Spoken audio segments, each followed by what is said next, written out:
Science numéro 21, Femme et maternité. Le mystère de la femme se révèle dans la maternité. L'homme qui, selon Genèse 4.1, connaît sa femme, pour la première fois, dans l'acte de l'union conjugale, est celui-là même qui, en imposant des noms, c'est-à-dire en connaissant, s'est différencié de tout le monde des êtres vivants ou animaux, s'affirmant lui-même comme personne et comme sujet. La connaissance dont parle Genèse 4.1 ne l'éloigne pas et ne saurait l'éloigner du niveau de cette primordiale, de cette fondamentale conscience qu'il a de lui-même. Il s'agit de connaissance. C'est une découverte nouvelle de la signification du propre corps. La connaissance, qui était à la base de la solitude originelle de l'homme, se trouve maintenant à la base de cette unité de l'homme et de la femme dont le Seigneur a inséré la claire perspective dans le mystère même de la création. Par cette connaissance, l'homme confirme la signification du nom qu'il a donné à sa femme, Ève, parce qu'elle fut mère de tout vivant. Selon Genèse 4.1, celui qui connaît est l'homme. Par contre, l'homme est celui qui, après le péché, a éprouvé le premier la honte de sa nudité. Dans la connaissance dont parle Genèse 4.1, le mystère de la féminité se manifeste et se révèle à fond par la maternité. Comme dit le texte, elle conçut et enfanta. La femme se trouve devant l'homme comme mère, sujet de la nouvelle vie humaine qui a été conçue et se développe en elle, et qui d'elle naît au monde. Et ainsi se révèle également le mystère de la masculinité de l'homme, c'est-à-dire la signification génératrice et paternelle de son corps. La constitution de la femme est différente par rapport à l'homme, et nous savons aujourd'hui qu'elle est différente jusque dans ses déterminantes biophysiologiques les plus profondes. La maternité manifeste de l'intérieur cette constitution avec une potentialité particulière. La connaissance conditionne la génération. La génération est une perspective que l'homme et la femme insèrent dans leur propre connaissance. Par le moyen du corps, la personne humaine est mari et femme. La procréation fait que l'époux et l'épouse se connaissent réciproquement dans le troisième, engendré par eux deux. C'est pourquoi la connaissance du sens biblique du terme signifie que la détermination biologique de l'être humain par son corps et son sexe cesse d'être quelque chose de passif et atteint un niveau et un contenu spécifiquement correspondant aux personnes autoconscientes et autodéterminantes. Elle comporte donc une conscience particulière de la signification du corps humain liée à la paternité et à la maternité. Toute la constitution extérieure du corps de la femme, son aspect particulier, les qualités qui, avec la force d'un attrait perpétuel, sont à l'origine de la connaissance dont parle Genèse 4.1.2, Adam s'unit à Ève sa femme, sont en étroite liaison avec la maternité. La Bible et par la suite la liturgie honorent et louent tout au long des siècles les entrailles qui t'ont porté et le sein qui t'a nourri. La première femme, au moment où se révélait la maturité maternelle de son corps, quand elle conçut et enfanta, dit « J'ai acquis un homme de par Yahvé ». La première mère a pleinement conscience du mystère de la création qui se renouvelle dans la génération humaine.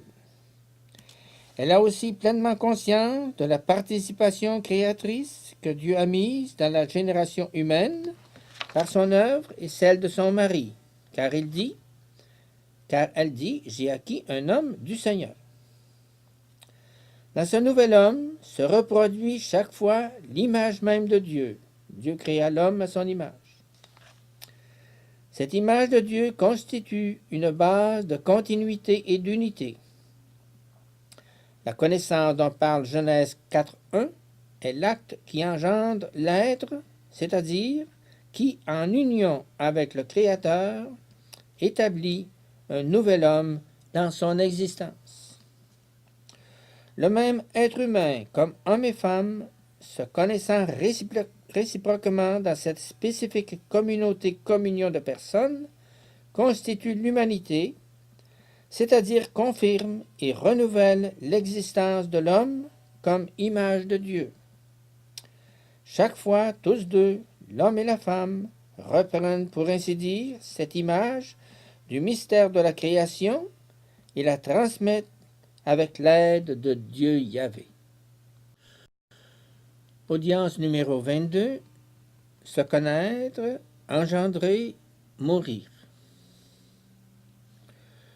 L'union conjugale est définie dans le livre de la Genèse comme connaissance. L'homme connut Ève, sa femme, elle conçut et enfanta et dit « J'ai acquis un homme grâce au Seigneur ». Il connaît au sens de Genèse 4.1, c'est-à-dire qu'il réalise ce qu'exprime le nom « homme », il réalise l'humanité d'un nouvel homme engendré. En un certain sens, donc, il se réalise lui-même, c'est-à-dire qu'il réalise l'homme-personne. Le cycle biblique de la connaissance-génération est constitué de l'union des personnes dans l'amour. L'être humain, homme et femme, qui, par la connaissance dont parle la Bible, conçoit et engendre un être nouveau, semblable à lui, auquel il peut imposer le nom d'homme, j'ai acquis un homme, prend pour ainsi dire possession de l'humanité même. Dans cette connaissance, où il donne naissance à un être semblable à eux, l'homme et la femme sont pour ainsi dire ravis ensemble, pris en possession tous deux ensemble par l'humanité, la tirant d'eux-mêmes, de leur propre humanité, de l'admirable maturité masculine et féminine de leur corps, et enfin, du mystère même de la création. En ce sens, on peut expliquer la connaissance biblique comme possession. Est-il possible d'y voir quelque équivalence biblique avec l'éros? Il ne semble pas que dans la révélation originelle figure l'idée de la possession de la femme par l'homme, ou vice-versa, comme s'il s'agissait d'un objet. Le cycle de la connaissance-génération a été soumis, après le péché, à la loi de la souffrance et de la mort. Dieu y avait dit « Je vais multiplier tes souffrances et tes grossesses. C'est dans la souffrance que tu enfanteras des fils. » L'horizon de la mort s'ouvre devant l'homme en même temps que la signification génératrice du corps dans l'acte de connaissance réciproque des conjoints. Et voilà que le premier être masculin impose à sa femme le nom d'Ève parce qu'elle fut mère de tout vivant. Tu retourneras au sol, puisque c'est de lui que tu as été pris, car tu es poussière et tu retourneras en poussière. Dieu Yahvé l'a écarté de l'arbre de la vie. Maintenant, il faut éviter qu'il étende sa main, prenne aussi de l'arbre de la vie, en mange et vive à jamais. Reste par contre, au premier plan, le fait qu'Adam s'unit à Ève sa femme, qui conçut et engendra. Ceci, précisément, est le seuil de l'histoire de l'homme. C'est son commencement sur la terre. Sur ce seuil se tient l'être humain comme homme et femme. Il a conscience de la signification génératrice de son propre corps. La masculinité scelle en soi la signification de la paternité, la féminité celle de la maternité. Dans l'histoire de l'homme revient toujours le cycle connaissance-génération, où la vie lutte toujours et de nouveau avec l'inexorable perspective de la mort et toujours la surmonte. C'est comme si la raison de cette opiniâtreté de la vie qui se manifeste dans la génération était toujours la connaissance même grâce à laquelle l'homme surmonte la solitude de son propre être et ainsi est de nouveau décidé à affirmer cet être dans un autre.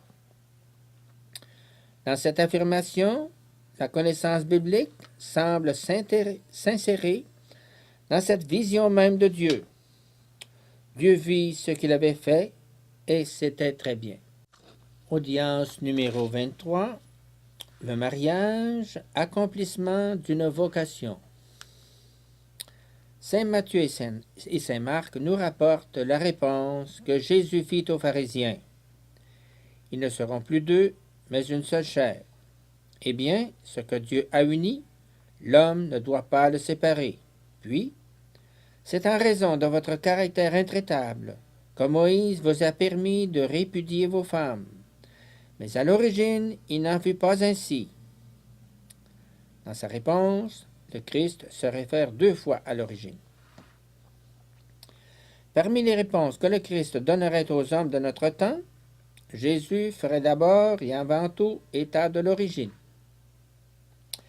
Nous sommes en effet les fils d'une époque où, en raison du développement de diverses disciplines, cette vision intégrale de l'homme peut facilement être rejetée et remplacée par de multiples conceptions partielles.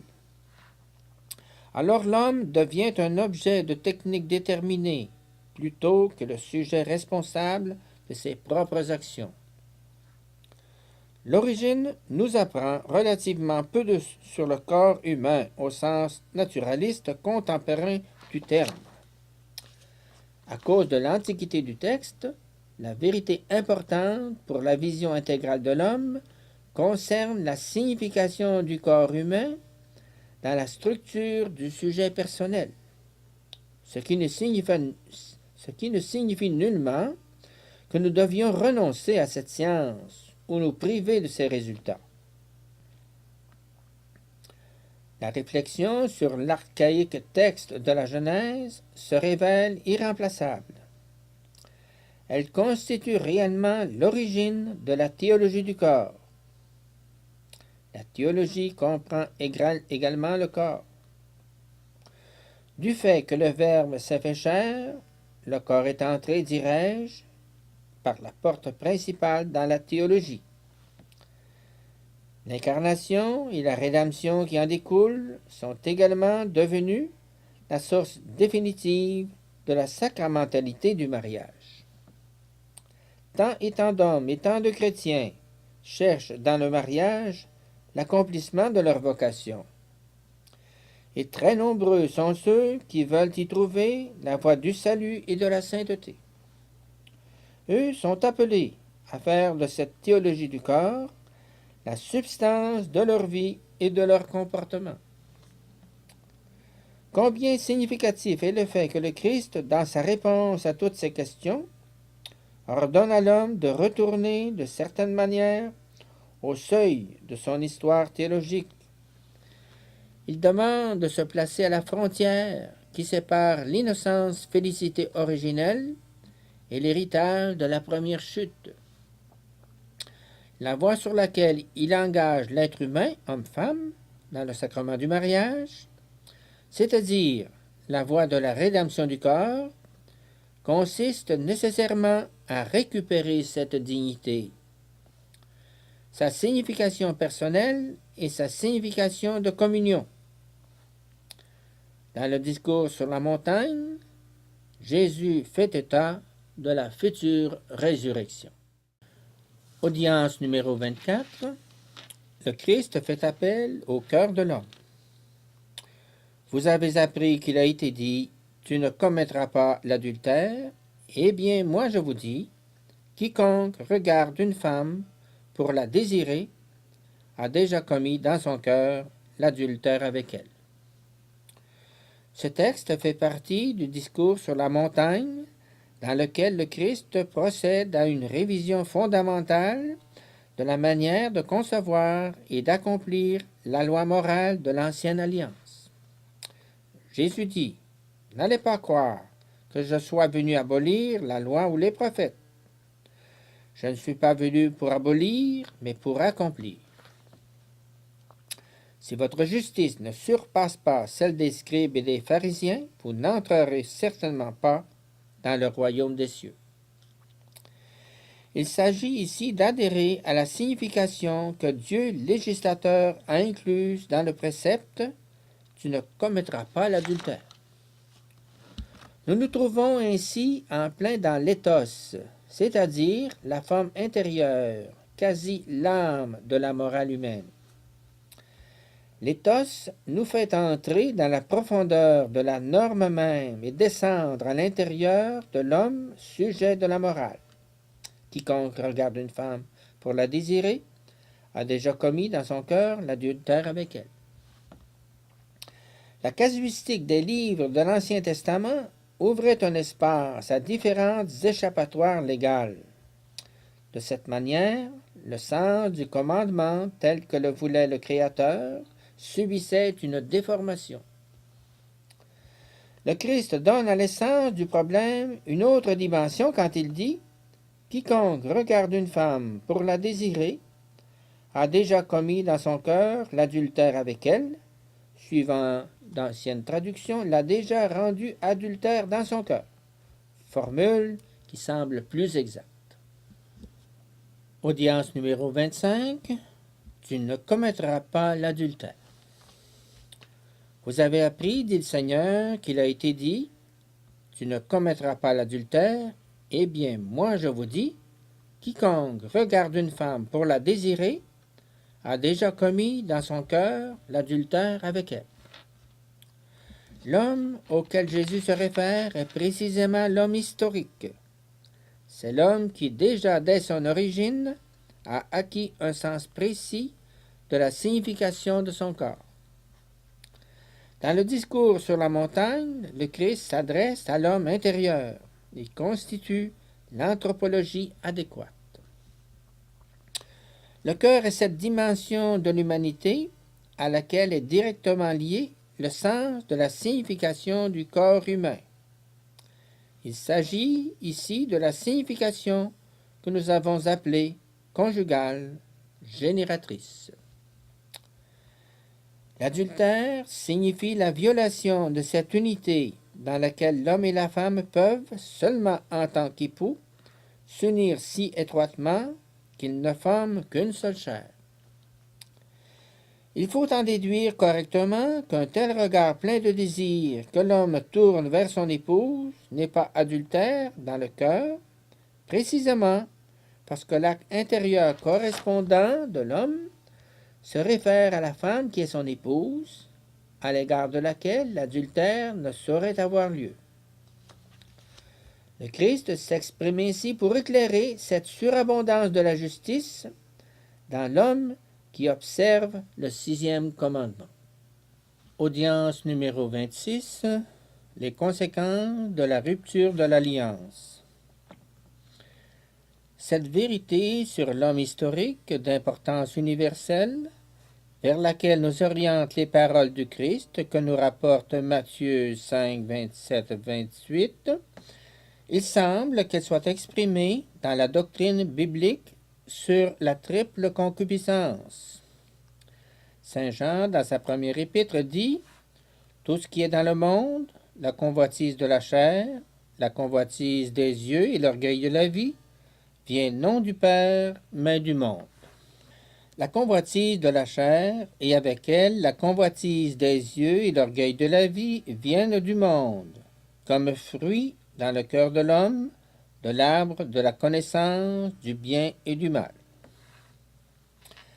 Dans la triple concupiscence fructifie la rupture de la première alliance avec le Créateur. Le monde du livre de la Genèse est devenu le monde des paroles joanniques, lieu et source de concupiscence. On peut aussi se demander, à propos de l'homme qui regarde la femme pour la désirer, si tous deux, l'homme qui regarde pour désirer et la femme qui est l'objet de ce regard, sont compris dans la dimension de la triple concupiscence qui vient non du Père mais du monde. La description biblique elle-même semble mettre particulièrement en évidence le moment clé où le don est mis en doute dans le cœur de l'homme. Satan dit, en fait, vous ne mourrez pas, mais Dieu sait que le jour où vous en mangerez, vos yeux se dessilleront et vous serez comme Dieu, connaissant le bien et le mal. Ces motivations mettent nettement en doute le don et l'amour, dont la création tire son origine en tant que donation. Alors se dessillèrent leurs yeux à tous deux, et ils surent qu'ils étaient nus. Genèse 3,6 parle explicitement de la naissance de la honte en relation avec le péché. Audience numéro 27, la perte des dons exprimée dans la nudité. Alors leurs yeux s'ouvrirent à tous deux, et ils s'aperçurent qu'ils étaient nus. Et ils se cachèrent, l'homme et la femme, de devant le Seigneur Dieu, au milieu des arbres du jardin. J'ai entendu ton pas dans le jardin, j'ai eu peur, parce que je suis nu et je me suis caché. L'homme essaie de couvrir sous la honte l'origine authentique de la peur. Qui t'a révélé que tu étais nu? Est-ce que tu as mangé de l'arbre dont je t'avais défendu de manger? En réalité, à travers la nudité, se révèle l'homme privé de la participation au don, l'homme dépouillé de cet amour qui avait été la source du don originel. Cet homme fut endommagé dans tout ce qui appartient à sa nature même, à son humanité, dans la plénitude originelle de l'image de Dieu.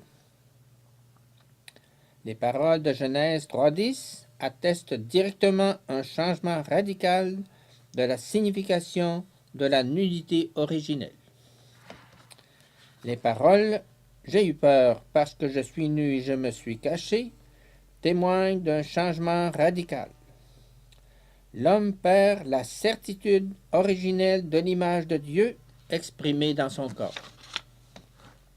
L'homme participait lui-même à la vision divine du monde et de sa propre humanité.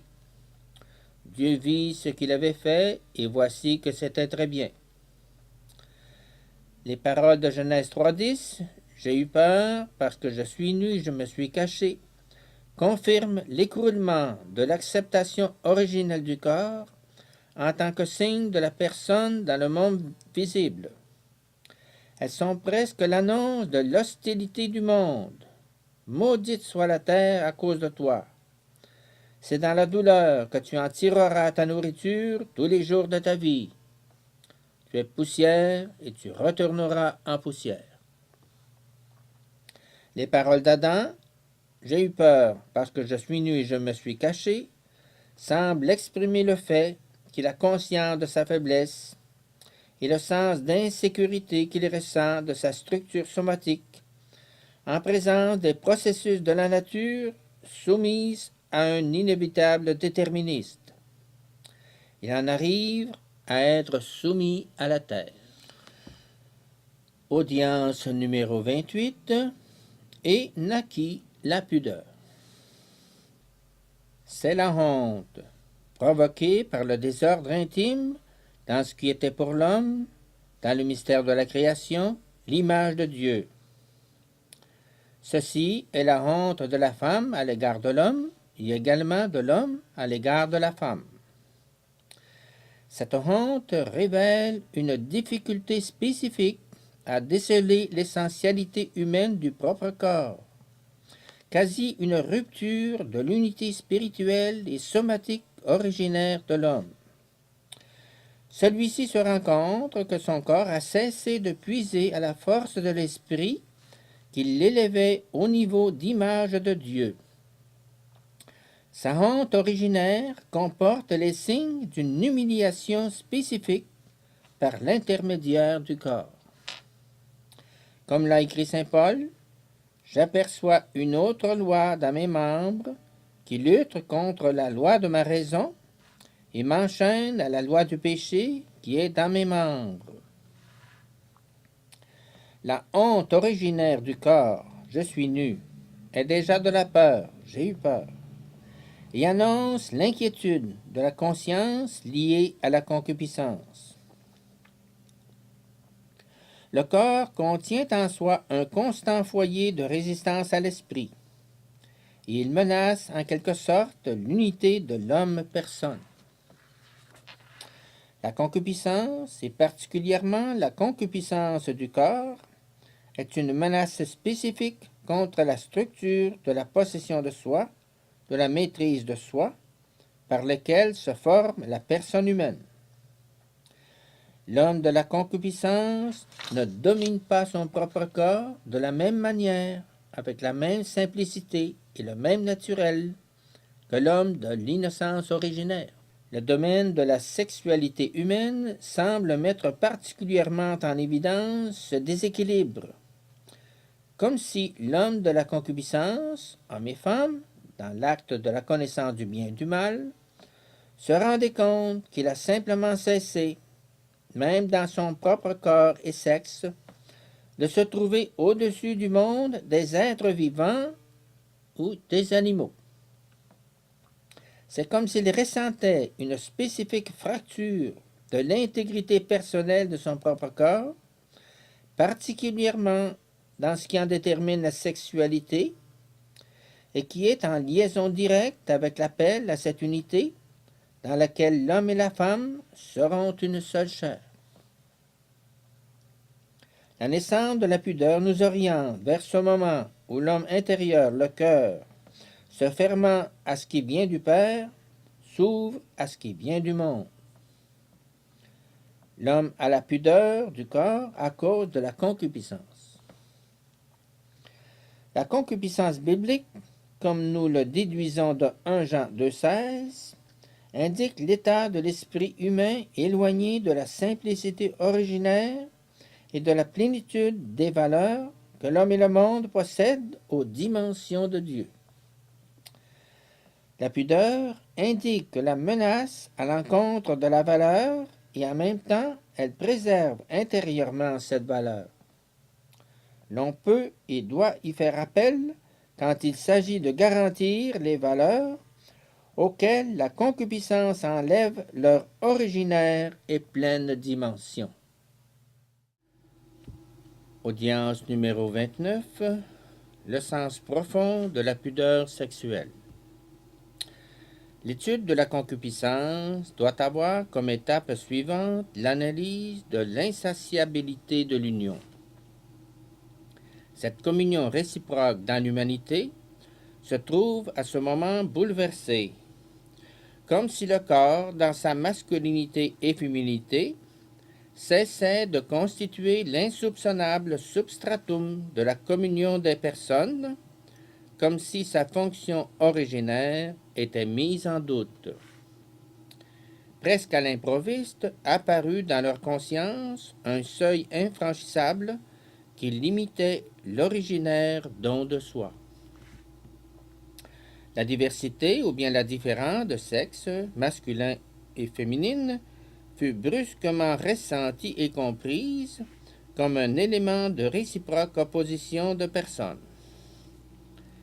La pudeur sexuelle, dont parle Genèse 3,7, atteste la perte de la certitude originaire que le corps humain, à travers sa masculinité et sa féminité, était précisément le substratum de la communion des personnes. Comme si l'aspect personnel de la masculinité et de la féminité, qui auparavant mettait en évidence la signification du corps pour une pleine communion des personnes, cédait la place à la seule sensation de la sexualité. Et comme si la sexualité était devenue un obstacle. Tout le contexte du récit établit que cette découverte nouvelle rend l'homme historique de la concupiscence, ou mieux de la triple concupiscence, distinct de l'homme de l'innocence originaire. La honte se manifeste dans le récit de Genèse 3 comme symptôme du fait que l'homme s'est détaché de l'amour. Ce besoin démontre un manque de confiance fondamentale, ce qui indique par là même l'écroulement de l'originaire rapport de communion. Audience numéro 30. Les menaces qui pèsent sur la communion réciproque des personnes. Le dialogue entre Dieu Yahvé et l'homme et la femme s'interrompt et un monologue commence. Je vais multiplier tes souffrances et tes grossesses. C'est dans la souffrance que tu enfanteras des fils. L'expression « ton élan sera vers ton mari et lui il te dominera » indique aussitôt une autre forme d'inégalité que la femme ressentira comme un manque de pleine unité précisément dans le vaste contexte de l'union avec l'homme. Ton élan sera vers ton mari et lui il te dominera. Ces paroles signifient surtout une rupture, une perte fondamentale de la primitive communauté-communion des personnes. La béatifique union conjugale originelle des personnes sera déformée dans le cœur de l'homme par la concupiscence. L'homme et la femme se trouvèrent à l'égard l'un de l'autre plus séparés et même directement opposés à cause de leur masculinité et féminité. Ils sont menacés par l'insatiabilité de cette union et de cette unité. La pudeur sexuelle a une signification profonde liée précisément à la non-satisfaction de l'aspiration à réaliser dans l'union conjugale du corps la réciproque communion des personnes. À la base de la honte dont l'homme historique est devenu participant, il y a la triple concupiscence. La domination sur l'autre fait de l'être humain un objet qui, en un certain sens, peut attirer la convoitise des yeux. Audience numéro 31. Prendre conscience de la signification conjugale du corps. Ton élan sera vers ton mari, et lui, il te dominera. Genèse 3,16. Cet esprit est particulièrement conscient d'être insatiable de l'unité mutuelle entre l'homme et la femme. Grâce à la honte, l'homme et la femme demeurent à l'état de l'innocence originaire. Ils prennent en effet continuellement conscience de la signification conjugale du corps et tendent, pour ainsi dire, à la protéger contre la concupiscence. Ton élan sera vers ton mari, et lui, il te dominera. La concupiscence de la chair oriente ses désirs vers l'apaisement du corps, souvent au prix d'une authentique et pleine communion des personnes. L'homme est quelqu'un pour qui la honte, unie à la concupiscence, deviendra impulsion à dominer la femme. Il te dominera. Cette domination se manifeste plus directement chez la femme comme désir insatiable d'une union différente. Du moment où l'homme la domine, à la communion des personnes succède un rapport de possession de l'autre comme objet de son propre désir. Les élans qui portent la femme vers lui assument un caractère analogue et peut-être parfois devancent-ils le désir de l'homme ou même tendent-ils le susciter. La triple concupiscence implique une limitation de la signification conjugale du corps. La concupiscence est limitation, violation ou même déformation de la signification conjugale du corps. Audience numéro 32. Le cœur, champ de bataille entre l'amour et la concupiscence.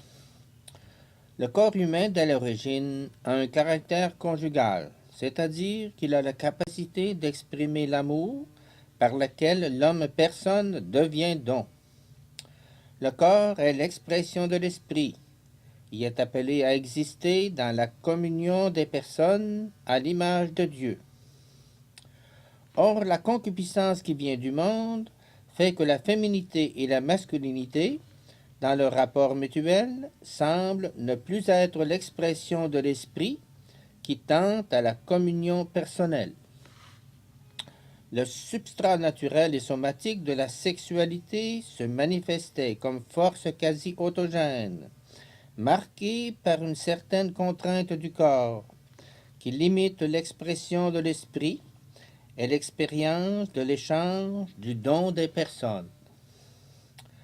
Le corps humain a quasi perdu la capacité d'exprimer dans sa masculinité et sa féminité cet amour où l'homme-personne devient un don.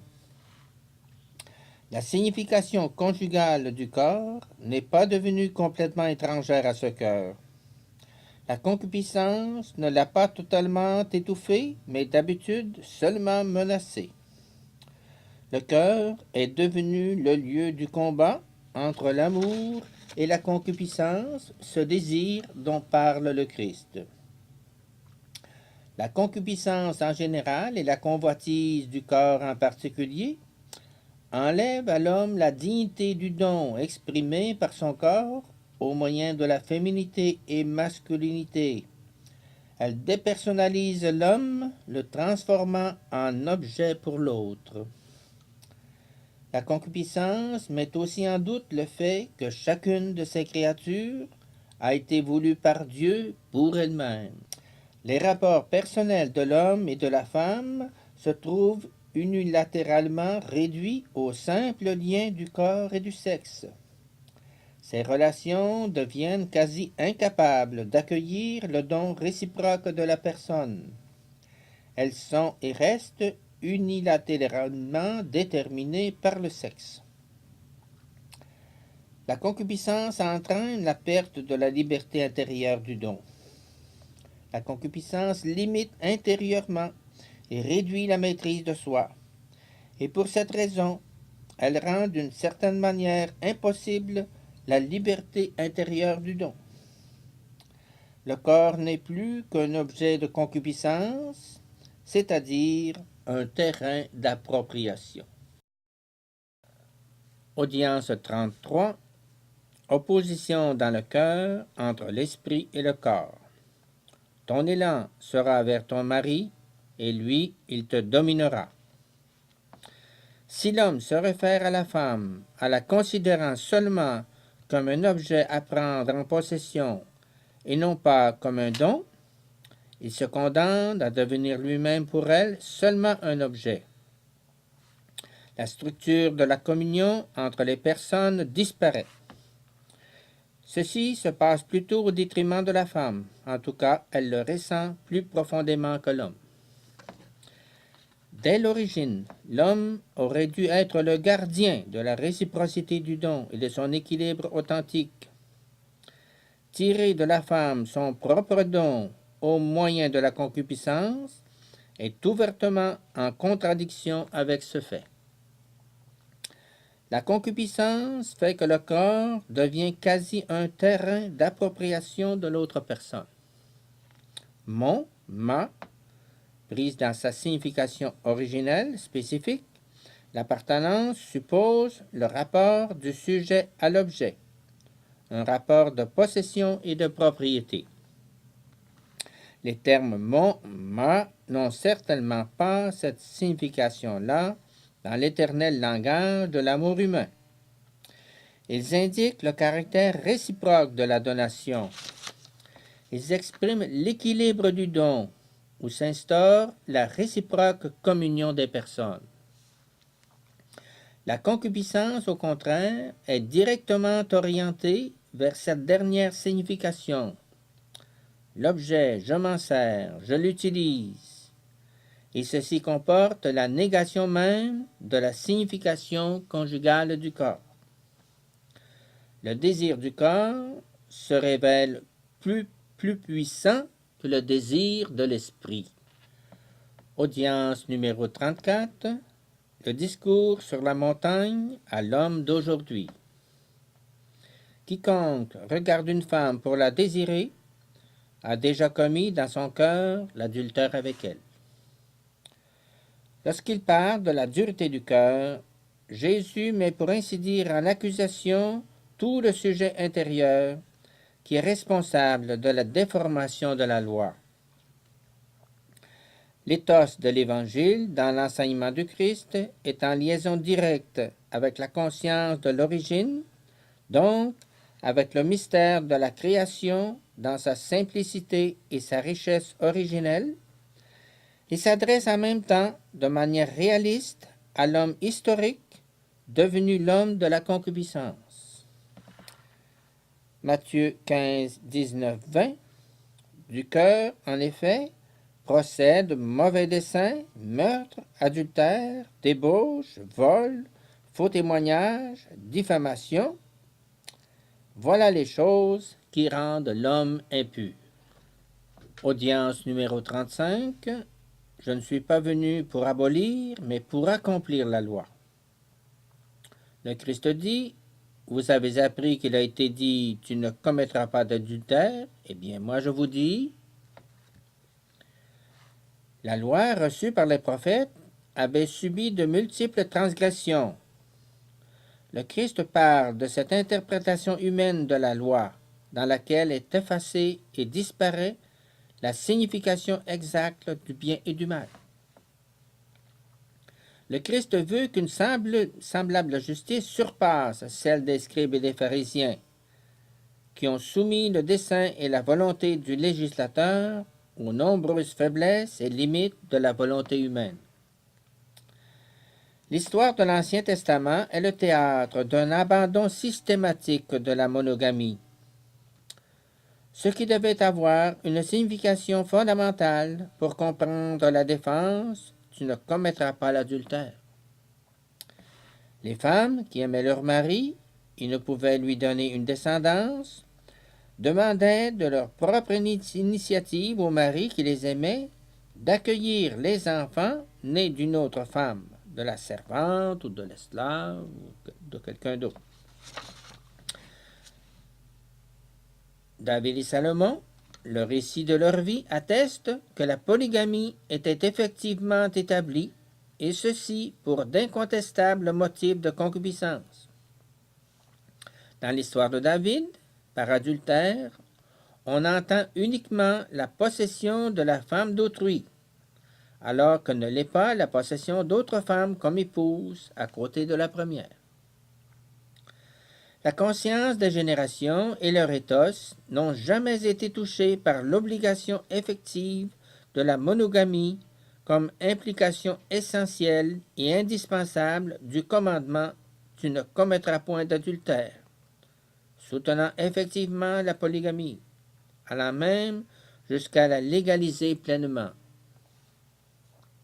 Par adultère, on y entend surtout et peut-être exclusivement l'atteinte au droit de propriété de l'homme à l'égard de toute femme légalement son épouse.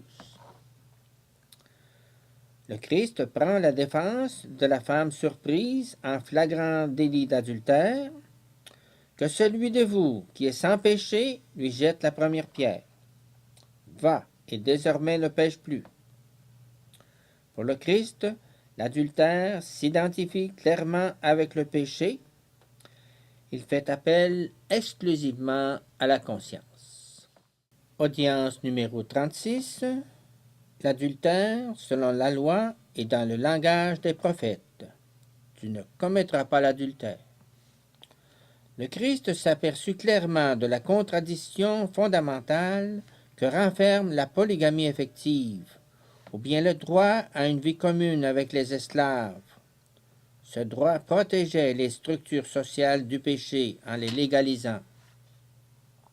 Abraham observait les prescriptions de la loi d'Hammurabi, qui permettait d'épouser une seconde femme en cas de stérilité de la première.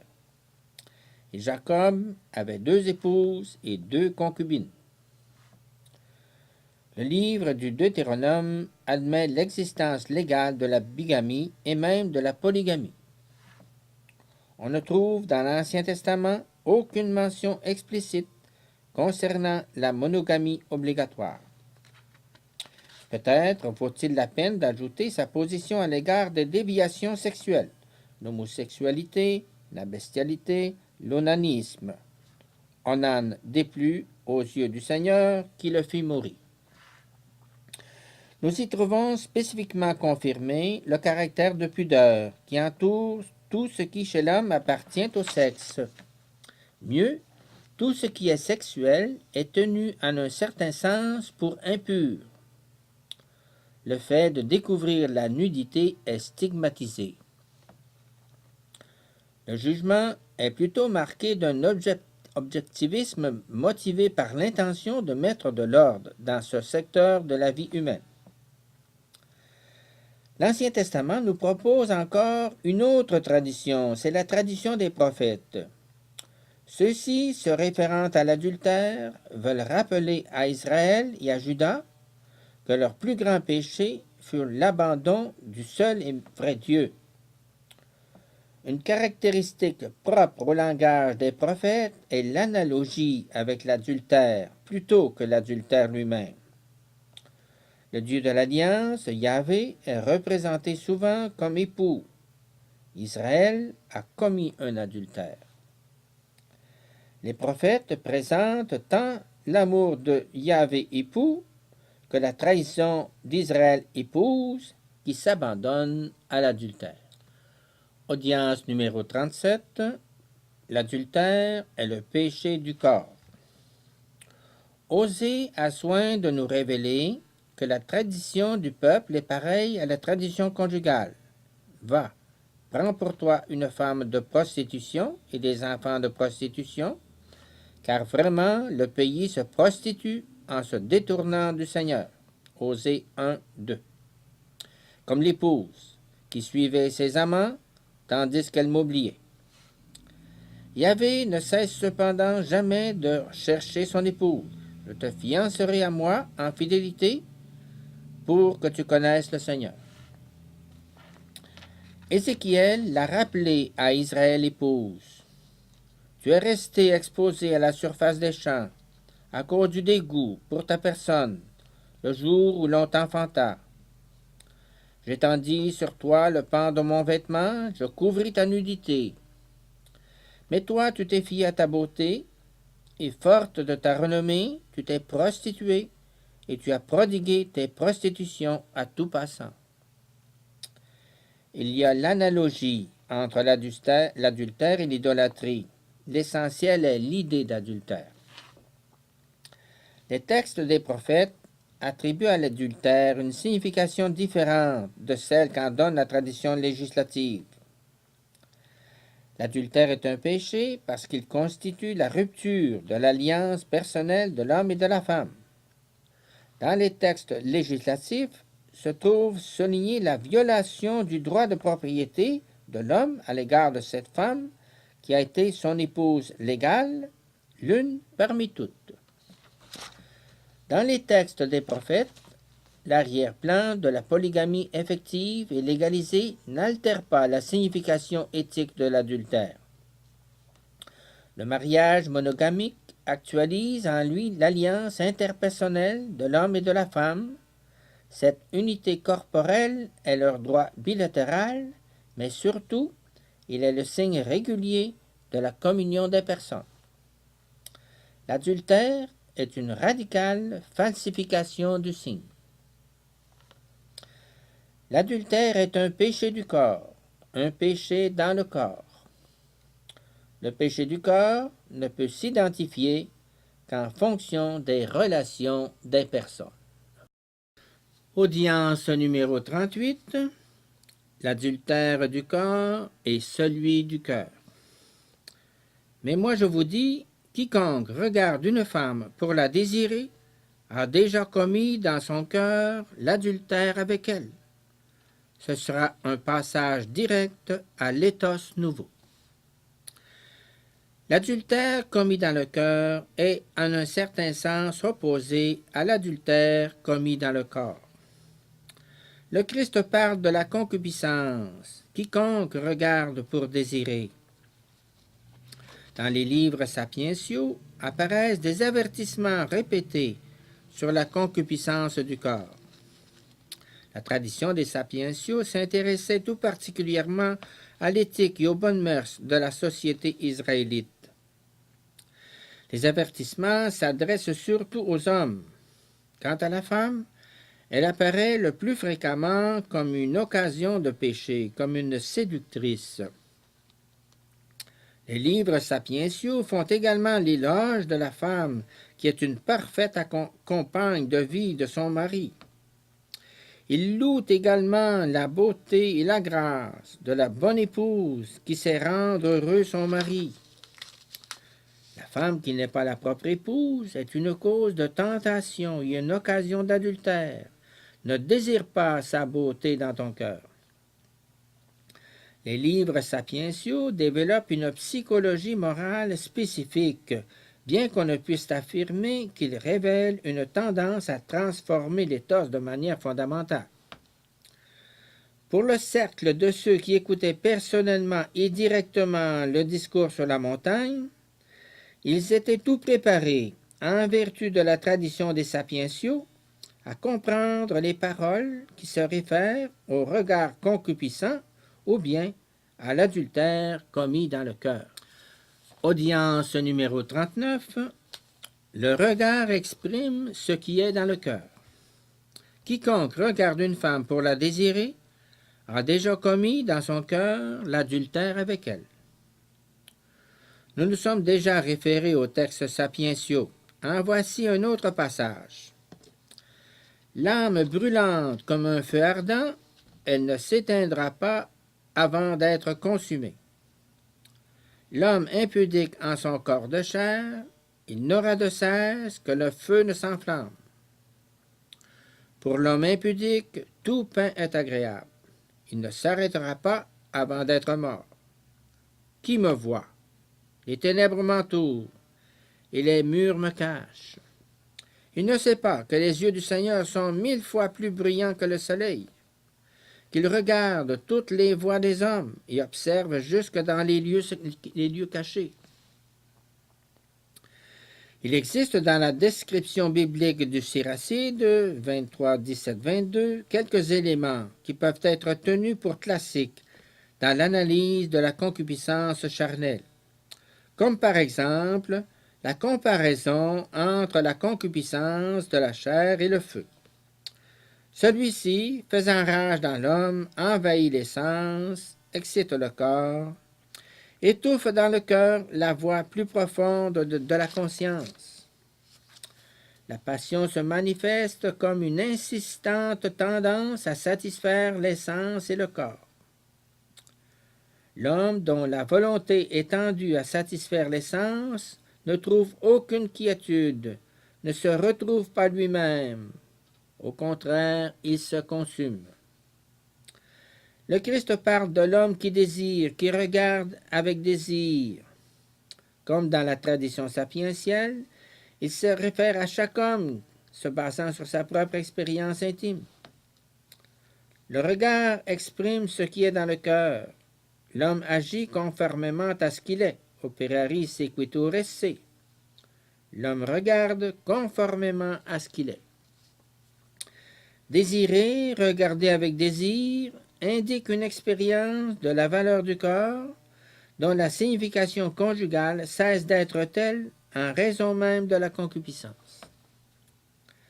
L'expérience de la signification conjugale du corps qualifie la liberté du don.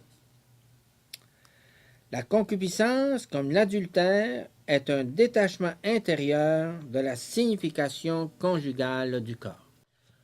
Audience numéro 40. L'adultère commis dans le cœur. Désirer, ou mieux regarder pour désirer, se définit dans ce cas adultère commis dans le cœur. Cet éloignement de la signification conjugale du corps entraîne en même temps un conflit avec la dignité de personne, un authentique conflit de conscience. La signification biblique du désir diffère de la signification purement psychologique. La description biblique met surtout en relief l'aspect éthique. Le désir est, dirais-je, la duperie du cœur humain à l'égard de l'éternelle vocation de l'homme et de la femme à la communion par un don réciproque. L'éternelle attraction réciproque de l'homme vers la féminité, de la femme vers la masculinité, c'est une invitation par le corps, mais ce n'est pas le désir. L'éternel féminin, comme du reste l'éternel masculin, tend même au plan de l'historicité à se dégager de la pure concupiscence et cherche à s'affirmer au niveau propre du monde des personnes. Le désir représente une réduction intentionnelle, quasi une limitation ou obstruction de l'horizon de l'esprit et du cœur. C'est réduire toute la richesse personnelle de la féminité à cette seule valeur, c'est-à-dire au sexe. L'éternelle attraction de l'homme vers la féminité devrait libérer une gamme de désirs spirituels charnels, de nature surtout personnelle et de communion, auquel correspond une proportionnelle hiérarchie de valeurs. Par la concupiscence, la féminité cesse ainsi d'être surtout sujet pour la masculinité. Elle cesse, dirais-je, de revêtir la sublime signification conjugale du corps. Le désir tend directement à une fin exclusive, satisfaire seulement le besoin sexuel du corps comme objet spécifique. Regarder est en soi un acte cognitif. Quand la concupiscence pénètre sa structure interne, le regard prend un caractère de connaissance pleine de désir. Pardon. L'appétitus est quelque chose de plus ample que le désir, car il couvre tout ce qui dans le sujet se manifeste comme aspiration, comme intentionnalité de l'existence même de l'homme par rapport à d'autres hommes. Audience numéro 41. Construire l'unité de communion. Quand le Christ parle de l'homme qui regarde pour désirer, il démontre qui est, ou plutôt qui devient pour l'homme, la femme que celui-ci regarde avec convoitise. La femme se trouve privée de la signification de son attraction en tant que personne qui, tout en étant le propre de l'éternel féminin, ne devient pour l'homme qu'un objet, c'est-à-dire qu'elle commence à exister dans son intention comme objet en puissance d'apaisement des besoins sexuels inhérents à sa masculinité. Alors, nous pouvons également parler de cette contrainte du corps qui porte en soi la perte de la liberté du don. Les paroles du Christ sont loin du manichéisme. Un besoin sexuel peut et doit servir à la construction de l'unité de communion dans leur rapport réciproque. La concupiscence éloigne de la perspective personnelle et de la communion. Dans ce climat, l'être humain se sert de l'autre être humain. Audience numéro 42. La redécouverte des valeurs. Quiconque regarde une femme pour la désirer a déjà commis dans son cœur l'adultère avec elle. Les paroles du Christ tendent en ce sens à construire le nouvel éthos par la redécouverte des valeurs. Le commandement « Tu ne commettras pas l'adultère » contient également l'interdiction « Ne pas désirer la femme de ton prochain ». L'expression « a commis l'adultère dans son cœur » est en même temps la source principale pour révéler les valeurs essentielles du nouvel éthos. Le Christ se réfère à l'origine.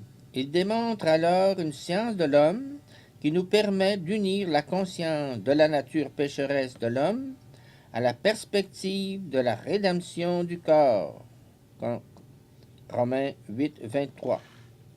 C'est précisément cette science qui se trouve à la base du nouvel éthos qui ressort des paroles du discours sur la montagne. Le Christ fait dépendre avant tout l'évaluation morale du désir de cette même dignité personnelle de l'homme et de la femme, et peut-être plus encore lorsqu'elles sont mari et femme. Audience numéro 43. Interprétation psychologique et théologique du concept de concupiscence. La concupiscence du regard est considérée comme adultère commis dans le cœur. Eh bien, moi je vous dis, quiconque regarde une femme pour la désirer a déjà commis dans son cœur l'adultère avec elle. Ne manque pas de signification le fait qu'en parlant de l'objet de cet acte, le Christ ne souligne pas que c'est la femme d'un autre. S'il regardait de cette manière la femme qui est son épouse, il commettrait le même adultère dans son cœur. La concupiscence change l'intentionnalité même de l'existence de la femme pour l'homme, réduisant la richesse de l'éternelle invitation à la communion des personnes, la richesse de la profonde attraction de la masculinité et de la féminité, au seul assouvissement des besoins sexuels du corps. On déforme ainsi ce mutuel pour, qui perd son caractère de communion des personnes, en faveur de la fonction utilitaire. L'homme se sert de la femme, de sa féminité, pour assouvir ses propres instincts. Cet adultère dans le cœur, l'homme peut également le commettre à l'égard de sa propre femme s'il la traite seulement comme objet d'assouvissement de ses instincts. Le commandement s'accomplit par la pureté du cœur, que l'homme n'obtient qu'au prix d'une attitude très ferme à l'égard de tout ce qui a son origine dans la concupiscence de la chair, de sorte que, dans ce cœur, puisse resplendir plus pleinement l'être humain, homme et femme, dans toute la vérité intérieure du pour réciproque, dans la liberté du don, qui est la condition de toute coexistence dans la vérité, où l'homme doit redécouvrir la plénitude perdue de son humanité et vouloir la retrouver. Par sa nature, la vie humaine est coéducatrice, et sa dignité, son équilibre dépendent à tout moment de l'histoire et sous n'importe quelle longitude et latitude de qui elle sera pour lui et lui pour elle. Le Christ tenait en soi le mystère de la rédemption du corps, comme le dira saint Paul. Audience numéro 44. Valeurs évangéliques et devoirs du cœur humain. Dans le discours sur la montagne, le cœur est-il accusé ou est-il appelé au bien? L'homme historique passe de la sévérité puritaine au laisser-faire contemporain. Les paroles du Christ ont perdu leur simplicité et leur profondeur, et il leur a été attribué une signification éloignée de ce qu'elles expriment réellement. En disant ceci, nous pensons au manichéisme. Dans tout le système manichéen, il y a un seul héros et une seule situation qui se répète toujours. L'âme déchue est prisonnière de la matière et elle est libérée par la connaissance. Le manichéisme, né en Orient, en dehors du milieu biblique et issu du dualisme masdéen, situait la source du mal dans la matière, dans le corps. À une oreille peu accoutumée, l'évidente sévérité de ce système pouvait sembler en accord avec les sévères paroles de Matthieu 5, 29-30, où le Christ parle d'arracher l'œil, de couper la main. On cherchait donc à découvrir, et parfois on percevait une telle condamnation dans l'Évangile, là où, au contraire, une exigence particulière est exprimée exclusivement à l'adresse de l'esprit humain. Audience numéro 45. Dominer la concupiscence de la chair. Il n'est pas possible de découvrir une condamnation ou une accusation du corps dans la phrase du discours sur la montagne. C'est surtout l'homme de la concupiscence qui est l'objet de l'accusation. Le cœur est moins mis en accusation que soumis à un jugement, à savoir s'il succombe ou non à la concupiscence. Le jugement relatif au désir, comme acte de concupiscence de la chair, contient non pas la négation, mais plutôt l'affirmation du corps. Le corps est appelé dès l'origine à devenir, dans sa masculinité et féminité, la manifestation de l'esprit. Le corps, dans sa masculinité et féminité, assume la valeur de signe sacramentel. La rédemption du corps montre simplement la tendance au péché de l'homme, ce qui notamment lui a fait perdre le sens limpide de la signification conjugale du corps, dans laquelle s'exprime la maîtrise intérieure et la liberté de l'esprit. L'éthos chrétien manifeste et réalise la valeur du corps et du sexe, mis, selon le dessein original du Créateur, au service de la communion des personnes. Le corps et la sexualité pour le christianisme restent toujours une valeur trop peu appréciée. La rédemption du corps s'enracine, pour ainsi dire, dans le sol historique de la nature pécheresse de l'homme. Les paroles du Christ, si elles contiennent une certaine accusation du cœur humain, elles lui adressent aussi, et plus encore, un appel. Il ne s'agit que de s'écarter du mal de l'acte, jamais de transférer le caractère négatif de cet acte sur son objet. Un semblable transfert ferait même courir dangereusement le risque de justifier l'acte au détriment de l'objet, ce qui est précisément l'erreur essentielle de l'éthos manichéen. Le Christ ne permet nullement de supposer que l'objet de ce désir soit un mâle, c'est-à-dire la femme qu'on regarde pour la désirer. Nous devons donc préciser la différence qui existe entre l'accusation et l'appel. Le mal de la concupiscence fait que l'objet auquel il s'adresse constitue pour le sujet humain une valeur trop peu appréciée. Le cœur humain est invité à découvrir le plein sens de ce qui, dans un acte de concupiscence, constitue pour lui une valeur trop peu appréciée. On peut et on doit comprendre l'adultère commis dans le cœur comme dévaluation ou bien comme appauvrissement d'une valeur authentique, comme privation intentionnelle de cette dignité à laquelle répond, chez la personne en question, la valeur intégrale de sa féminité. L'invitation à dominer la concupiscence de la chair jaillit précisément de l'affirmation de la dignité personnelle du corps et du sexe et concerne uniquement cette dignité. Audience numéro 46. Quand la force de la création devient force de rédemption. Ricoeur a qualifié Freud, Marx et Nietzsche de maîtres du soupçon. Le philosophe formé à l'école de Descartes sait que les choses sont douteuses, qu'elles ne sont pas telles qu'elles s'apparaissent. Mais il ne doute pas que la conscience ne soit telle qu'elle apparaisse à elle-même. Depuis Marx, Nietzsche et Freud, nous en doutons. Ces penseurs paraissent en substance juger et accuser également le cœur de l'homme à raison de ce qui, dans le langage biblique, surtout johannique, est appelé concupiscence, la triple concupiscence.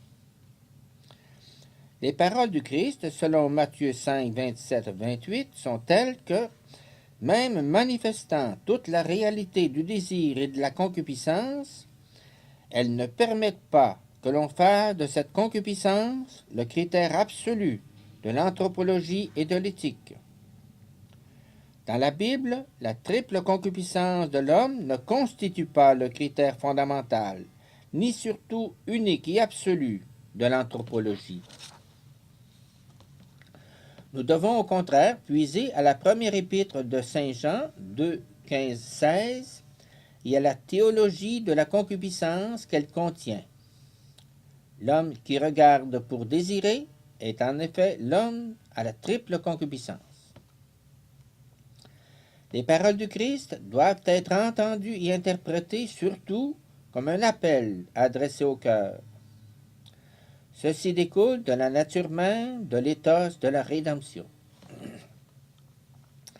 La rédemption est une vérité, une réalité, au nom de laquelle l'homme doit se sentir appelé, et appelé avec efficacité.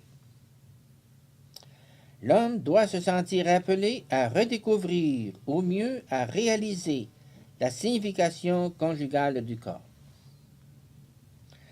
Les paroles du Christ attestent que la force originelle, donc également la grâce, du mystère de la création, devient pour chacun une force, c'est-à-dire une grâce du mystère de la rédemption. Cette signification du corps, que nous appelons ici conjugale, est l'antithèse de la libido freudienne. L'homme, il importe qu'il se sente appelé précisément à cette valeur suprême qu'est l'amour.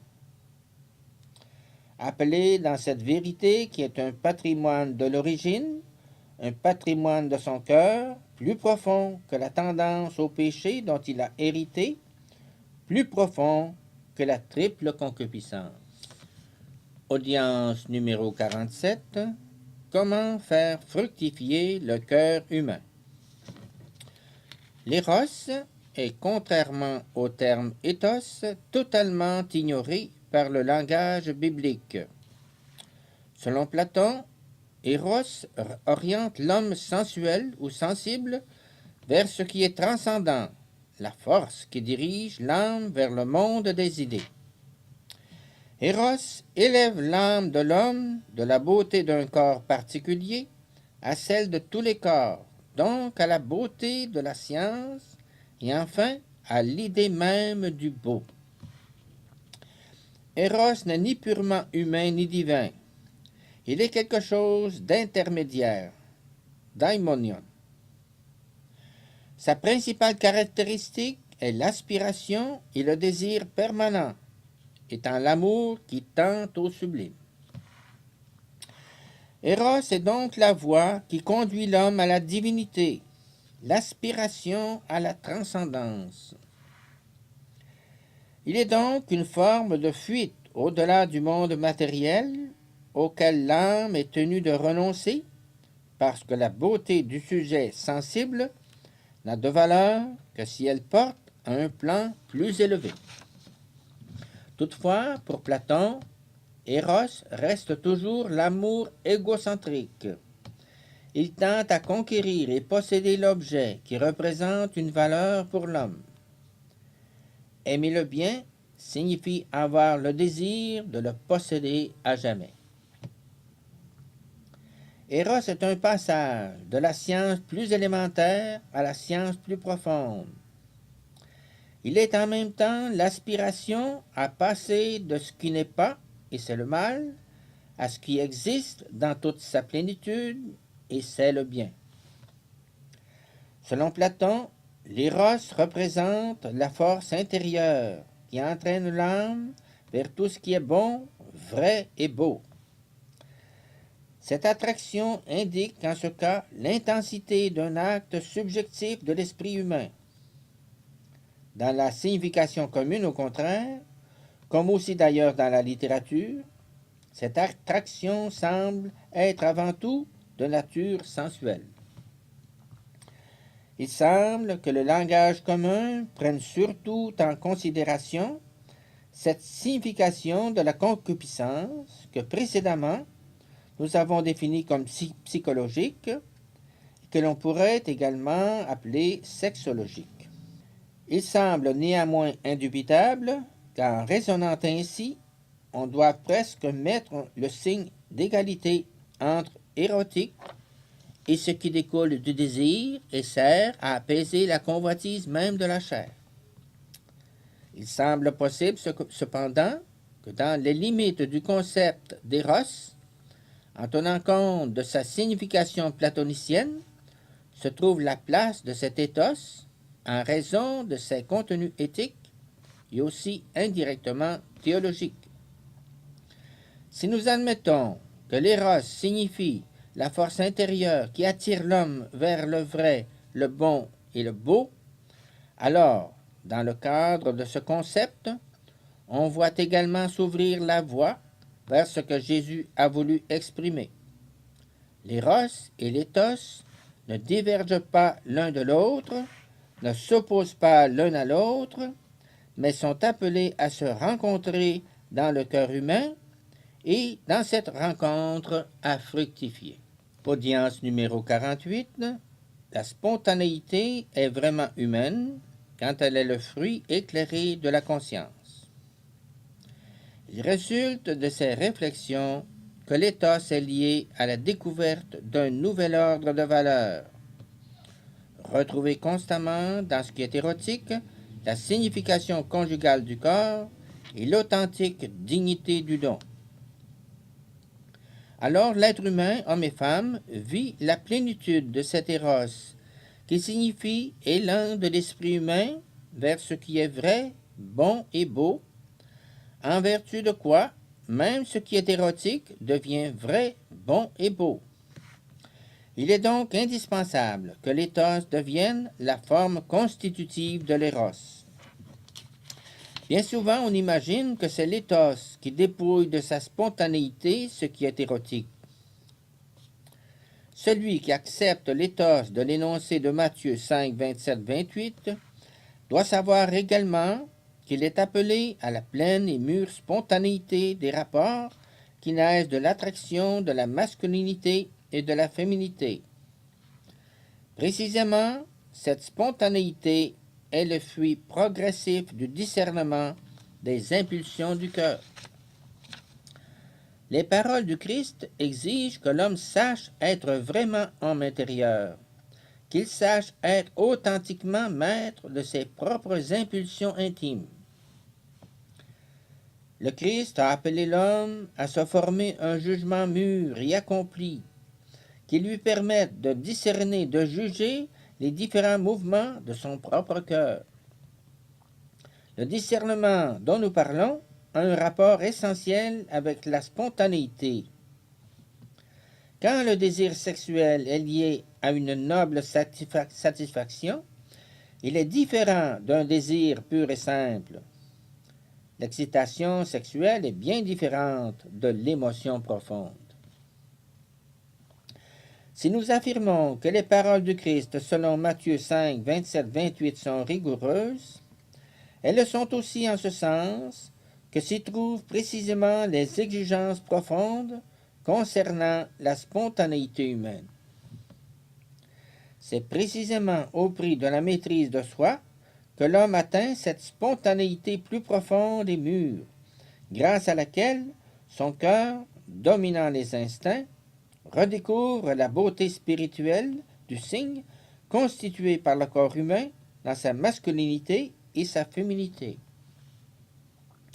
Le corps humain participe, pour ainsi dire, d'une autre spontanéité dont l'homme charnel ne peut rien ou presque rien savoir.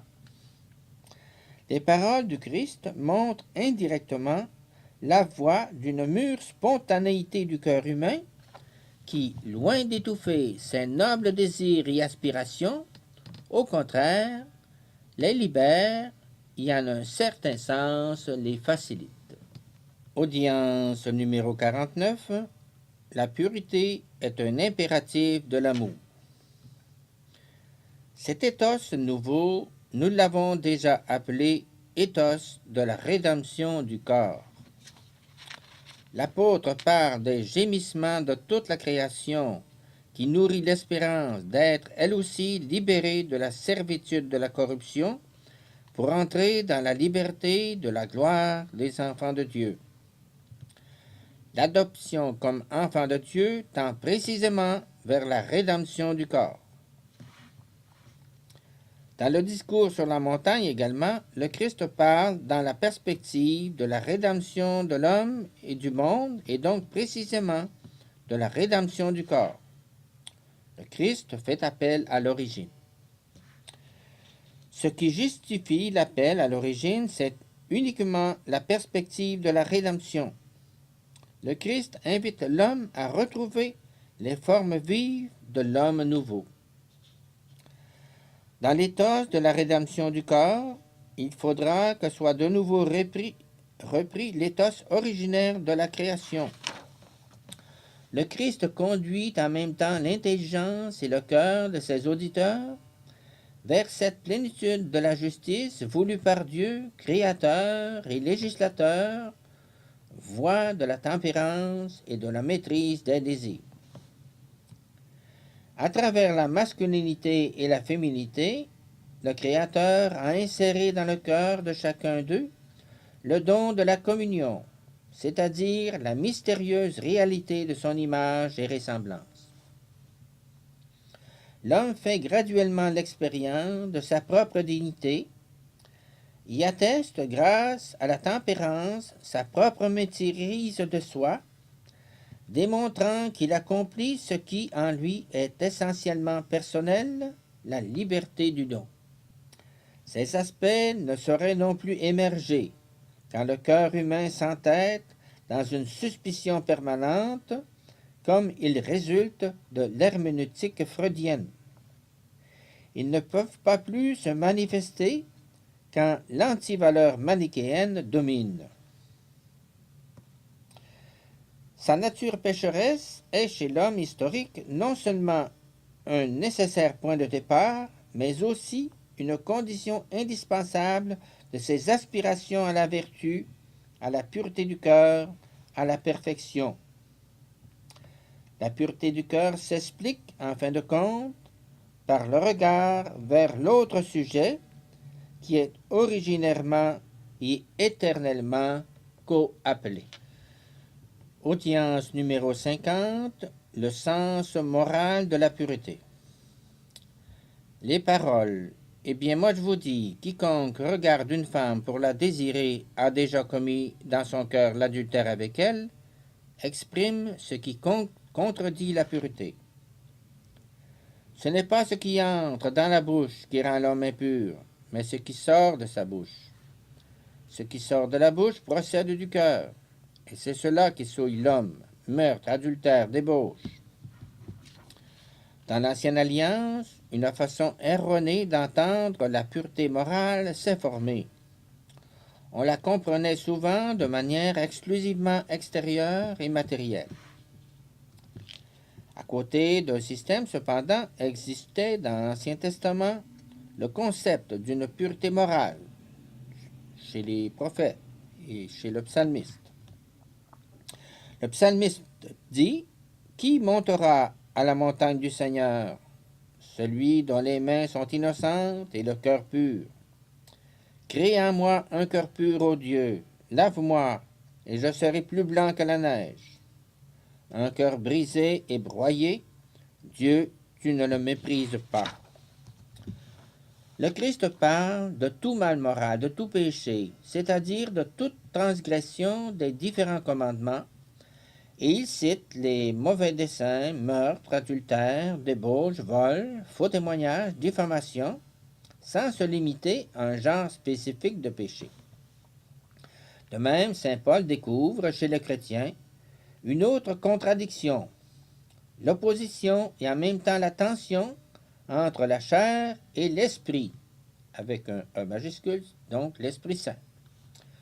Or, je vous dis, laissez-vous mener par l'Esprit, et vous ne risquerez pas de satisfaire la convoitise charnelle. Audience numéro 51. Grâce à l'Esprit, nos désirs fructifient en bien. La chair convoite contre l'Esprit, et l'Esprit convoite contre la chair. Ces paroles supposent cette disposition de force qui s'est formée en l'homme avec le péché originel. La chair, dans le langage des épîtres de saint Paul, indique non seulement l'homme extérieur, mais aussi l'homme intérieurement assujetti au monde, l'homme des sens, l'homme à la triple concupiscence.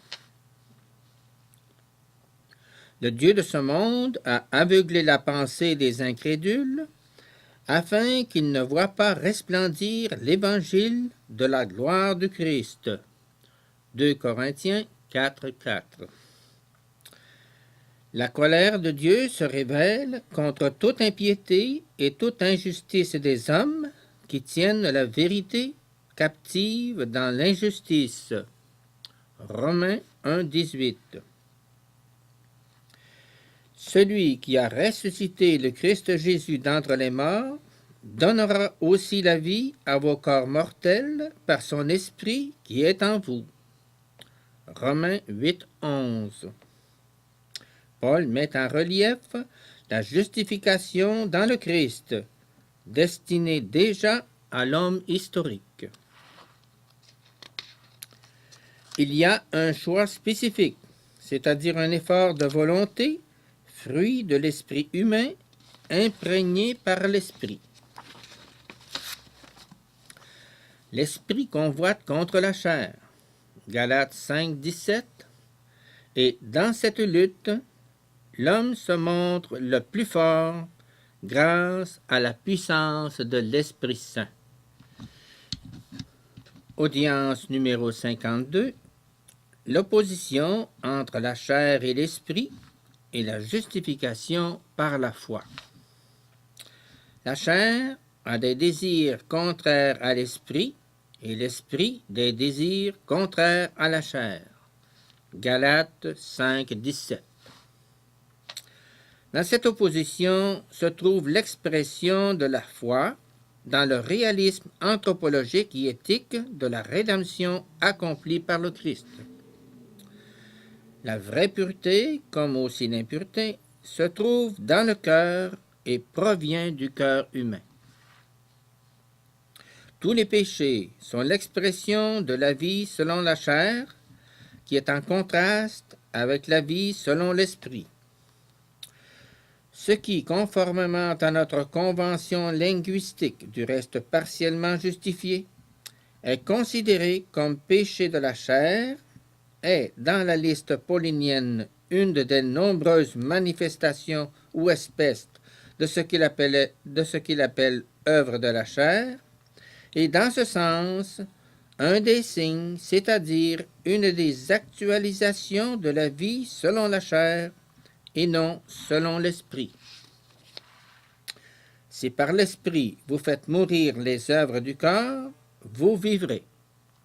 Romains 8, 12, 13. Le terme mort ne signifie pas seulement la mort corporelle, mais aussi le péché que la théologie morale appellera péché mortel. Celui qui les accomplit n'aura pas en héritage le royaume de Dieu. Galates 5, 21. Le Christ nous a libérés. Galates 5, 1. Par la charité, mettez-vous au service les uns des autres. L'homme obtient la justification dans la foi opérant par la charité. Galates 5, 6. Il nous faut réaliser la pureté évangélique, c'est-à-dire la pureté du cœur, d'après la mesure de cette liberté par laquelle le Christ nous a libérés. Audience numéro 53. La liberté est liée au commandement de l'amour. Vous, mes frères, vous avez été appelés à la liberté. Par la charité, mettez-vous au service les uns des autres. La dimension du nouvel ethos évangélique n'est rien d'autre qu'un appel adressé à la liberté humaine, à la plus pleine utilisation du potentiel de l'esprit humain. Paul souligne avant tout la subordination éthique de la liberté à cet élément dans lequel toute la loi s'accomplit, c'est-à-dire en l'amour. Le Christ nous a libérés par la charité, Mettez-vous au service les uns des autres. Celui qui vit selon la chair perd la capacité d'avoir cette liberté pour laquelle le Christ nous a rendus libres. Il n'est plus capable de faire ce vrai don de soi-même. La maîtrise de soi, l'enkrateia, on peut y reconnaître une vertu qui a trait à la continence dans le cadre de tous les désirs d'essence, surtout dans le domaine sexuel. Et voici quelle est la volonté de Dieu, c'est votre sanctification, c'est que vous vous absteniez d'impudicité, que chacun sache user du corps qui lui appartient, avec sainteté et respect, sans se laisser emporter par la passion, comme font les païens qui ne connaissent pas Dieu.